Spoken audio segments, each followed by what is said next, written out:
બોરસરા પાસે એક ટ્રક પલટી છે। વળાંક લેવા જતા સમયે ટ્રક પલટી મારી ગઈ। એ વળાંકનો જે જગ્યા હતી ત્યાં ખાડો હોવાના કારણે અકસ્માત સર્જાયો છે। માંગરોળના મોટા બોરસરા પાસે ટ્રક પલટી જવાની ઘટના સામે આવી। વળાંક લેવા જતા ટ્રક રોડની સાઈડમાં ઉતરી ગઈ।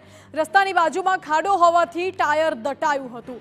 ટાયર ખાડામાં ઉતર્યા બાદ આખી ટ્રક પલટી ગઈ। જો કે ટ્રક ચાલકનો આ બાદ બચાવ થયો છે, પરંતુ લોકોના ટોળે ટોળા ઘટના સ્થળે ઉમટી ગયા હતા।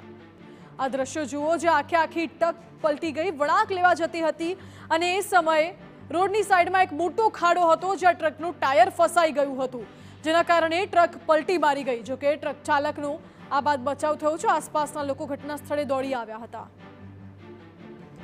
સમગ્ર ઘટનાના સીસીટીવી ફૂટેજ સામે આવ્યા છે, જ્યાં ટ્રક ટર્ન લેવા જતી હતી, ટર્નિંગ પર જ ટ્રક પલટી જવાની ઘટના સામે આવી છે। જો કે રાહતની વાત એ છે કે જાનહાનિના કોઈ સમાચાર મળ્યા નથી। ટ્રક ચાલકનો પણ આ બાદ બચાવ થયો છે।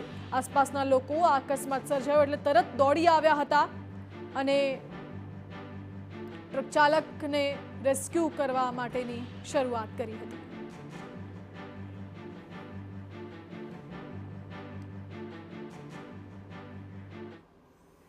સુરતમાં ઓલપાડના કીમ રેલવે બ્રિજના ઓપન ગડરમાં એક